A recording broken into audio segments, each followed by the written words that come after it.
Specific ইসলামী রাজনীতি এবং জামাত ইসলামী এই দুটি জিনিসকে নিয়ে আপনি জানতে চাইছেন?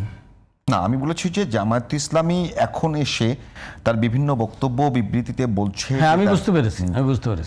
এখানে মৌলিক বিষয় হলো, আমি জাহিদ ভাইকে যদিও দূর থেকে দেখি, একসাথে কখনো আমার কথাবার্তা হয়নি বা কোনো মত বিনিময় হয়নি, কিন্তু আমার একটা জিনিস আমি ওনার সমীপে আমি পেশ করতে চাই। সেটা হলো, আমি দীর্ঘ 34 বছর জেদ্দায় ছিলাম এবং আমার সুযোগ হয়েছে সৌদি আরবের ধর্ম মন্ত্রণালয়ের সেখানকার যারা ইন্টেলেকচুয়াল, যারা স্কলার রয়েছে, তারা ধর্মকে প্রচার করার জন্য কোরআন এবং সুন্নাহর আলোকে যে থিসিসগুলি দেয়, সেগুলির উপরে সম্পৃক্ত হওয়ার মতো সুযোগ আমার হয়েছে, যেটা প্রায় 15 বছরের উপরে একটানা তাদের সাথে কাজ করেছি।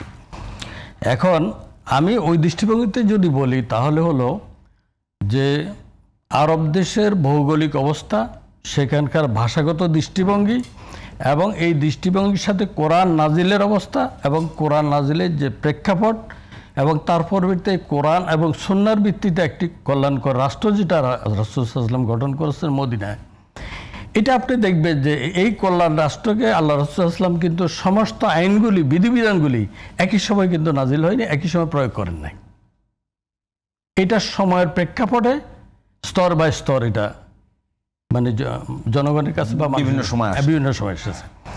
এখন আমাদেরকে প্রথমত ধরতে হবে যে আরব দেশের ইসলামটা আমরা তাদের যেহেতু কালচার, তাদের ভাষা, কোরআনের দৃষ্টিভঙ্গি এবং সেখানকার কোরআনের যে স্কলাররা আমাদের দেশে আসি, যে ঠিক অনুরূপভাবে বোঝানোর সুযোগ হয়নি বলে আমরা প্রায় 1500 বা 1400 বছর আমরা পার করে ফেলেছি। এখন যখন আমাদের সময়ের ইয়েটা এরকম যে এখন তো একটা আছে, একটা ডায়লগ আছে, world is becoming smaller to us. আপনারা চাচ্ছেন যে সৌদি আরবের মতো করে প্রচার করতে? হ্যাঁ, এটা আমি বলছি। এখন বিষয়টা হলো যে আমরা তখনকার সময় যে আরাবিয়ান যে সমস্ত সাহাবাদের থেকে শুরু করে পরবর্তীতে তাদের যেটাকে কি বলে দাওয়াতের নিয়ে দায়িত্ব নিয়ে যারা উপমহাদেশ পর্যন্ত এসেছে, সেটা হলো সেই লোকগুলি তো মানুষ ছিল। আল্লাহ রাসূলের সব বিষয়গুলি তারা হুবহু আমাদের উপমহাদেশে অথবা অন্য কোথাও জায়গায় ঠিক সেমভাবে পেশ করতে পারে না। হয়তো কিছু করেছে, কিছু করে না, কিছু ছুটে গেছে, এবার বিতর্ক আছে, কিন্তু তারা যতটুকু তাদের সাধ্য ছিল ততটুকু এদেশে প্রচার করেছে। মেইনলি যে ইসলামের বনিয়ানম, আপনার কথা অনুযায়ী আমি যদি একেবারে সহজ করে বলি, ওই সময় যারা বাংলাদেশে ইসলাম ধর্ম নিয়ে এসছে তারা পরিপূর্ণ ইসলাম প্রচার করতে পারেনি।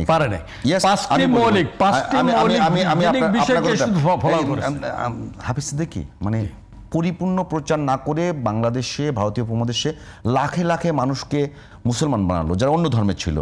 তো সৌদি আরবে যে ইসলাম আপনারা এখন প্রচার করছেন, শুধু নিকটে এরকম কোন নজির আছে যে লাখে লাখে মানুষ মুসলমান হয়ে গেছে? না, আমি আপনার ওইদিকে না গিয়ে আমাকে কথাটা শেষ। আপনি যেটাকে ভুল ধরছেন, বলছেন যে ঠিক না। হ্যাঁ, ঠিক না, তাদের সফলতা অনেক বেশি, ঠিক না বলে স্বল্প একটি। যেমন আমি হাফিজ সিদ্দিকী বোঝার জন্য বলতেছি, আমি কিন্তু ডিবেটে যাচ্ছি না, আমি বোঝার জন্য বলতেছি। যাকে বলছেন তাদেরটা পরিপূর্ণ ছিল না, স্বল্প ছিল, তাদের কারণে আমি আবারও বলছি যারা ইসলাম নিয়ে এসছে তাদেরকে ওয়ান কাইন্ডস অফ বলা হচ্ছে যে তারা যে নিয়ে আসছে তারা পরিপূর্ণটা নিয়ে আসে না। ইয়াস না, মৌখিকভাবে তারা দাওয়াত প্রচার করছে, সেটা পূর্ণাঙ্গ ছিল না। পূর্ণাঙ্গ ছিল তারা, আচ্ছা পূর্ণাঙ্গ ছিল না। এই অপূর্ণাঙ্গই ফান্ডামেন্টালি যে 5টি জিনিস, এটাকে এই অপূর্ণাঙ্গ ইসলাম যদি লক্ষ লক্ষ মানুষকে ইসলামের ছায়াতলে আনতে পারে, আপনাদের পূর্ণাঙ্গ ইসলাম শুধু নিকট অতীতে গত 100 বছরের মধ্যে, 200 বছরের মধ্যে বিশ্বের কোথাও এরকম একটা গ্রাম লাখে লাখে মানুষকে ইসলাম ধর্মে আনতে পারছে? এই বিষয়ে আমি আপনাকে যদি সংক্ষেপে বলি, ইসলাম কিন্তু নাকি সৌদি আরবের যে ওয়াহাবি ইসলাম যেটা আপনি বলছেন, সেই যে এক্সট্রিম সালাফি ইসলাম, সেটা সারা বিশ্বে ইসলামের দুর্নামই বেশি কুড়িয়েছে।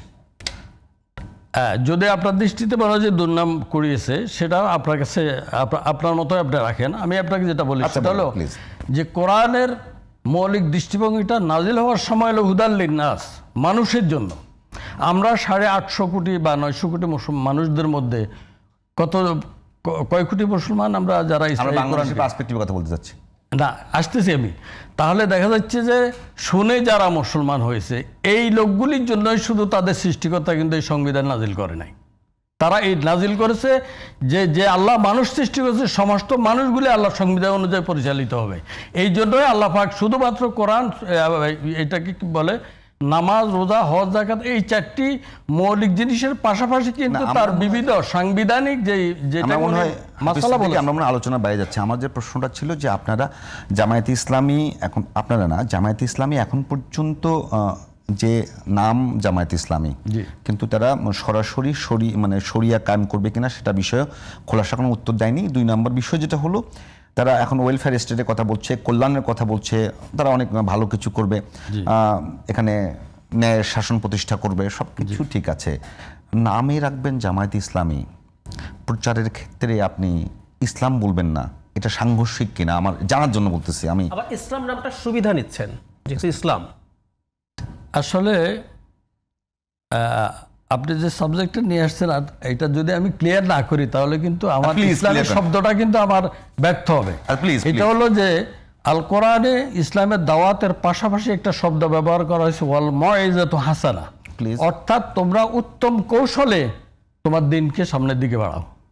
তোমরা ওয়েলফেয়ারটা হলো আপনাদের কৌশল। হ্যাঁ, এখন ঘটনা হলো যে আমরা যদি আজকে যদি কোরআনের হুবহু জিনিসগুলি এমন পরিবেশে আমরা প্রয়োগ করব যেখানে ওই পরিবেশটা মেনে নেওয়ার মতো পরিবেশ বা পরিস্থিতি এবং ওই সমাজ সৃষ্টি হয়নি, যার কারণে আপনি দেখবেন মদের মতো এরকম একটা নিষিদ্ধ 3বার আয়াত নাজিল হয়েছে। প্রথম বলা হয়েছে সেটাকে অপছন্দ বলা হয়েছে, তারপর বলা হয়েছে যে এটা থেকে তোমরা দূরে থাকার চেষ্টা করো, এর বলা হয়েছে এখন থেকে তোমাদের জন্য হারাম। অর্থাৎ একটা জাতিকে আপনি মেন্টালিটি যদি সেভাবে না করতে পারেন, তার উপরে যদি আপনি বোঝা চাপাই দেন, সেটা আপনার হিতে বিপরীত হবে। এই জন্য কোরআন যেরকম যে অবস্থা এবং পরিবেশের আলোকে ধীরে ধীরে 23টি বছর পর্যন্ত এই মানবতার জন্য একটা সংবিধান রচনা করেছে আল্লাহর পক্ষ থেকে, ঠিক আমরা আজকে চাইলেও আমাদের এই সমাজে যেহেতু সমস্ত মানুষগুলি কোরআনের মৌলিক দৃষ্টিভঙ্গি বুঝে না, তারা বুঝে কি যে নামাজ, রোজা, হজ, যাকাত 5টা জিনিস করলে তো আমি হয়ে যাব। কিন্তু এই 5টা জিনিসে যদি আল্লাহর সংবিধান হতো তাহলে 6666 অথবা 62টি আয়াত বাকিগুলি কি নিরর্থক? না, সবগুলি মানুষের জন্য।